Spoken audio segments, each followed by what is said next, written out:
কেউ একজন বলেছিল সফলতা এমনি এমনি আসে না, সফলতার জন্য অনেক কাঠখড় পোড়াতে হয়।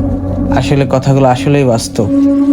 জীবনে অনেক স্ট্রাগল করেছি, ছোটবেলা থেকে খেয়েছি, না খেয়ে থাকছি, অনেক কষ্ট করেছি। জীবনে ইচ্ছা ছিল একটা কর্ম শিখবো, দিনমজুর না, বিজনেস করব, নিজের স্বাধীনতা থাকবে সেটা। আজকে সাকসেসফুল। একজন ছিলেন টিভির মিস্ত্রি, আজকে একজন ভালো মোবাইল মিস্ত্রি। আপনাদের দোয়ায়, আল্লাহ তালার অশেষ রহমতে আজকে আমি অনেক ভালো কাজ শিখে গেছি।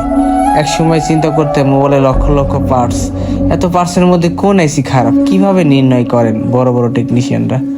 আজকে আল্লাহ তালার রহমতে যে কোনো মোবাইলের যে কোনো পার্টস, কোন আইসি খারাপ, কোন কম্পোনেন্ট খারাপ, খুব সহজেই নির্ণয় করতে পারে।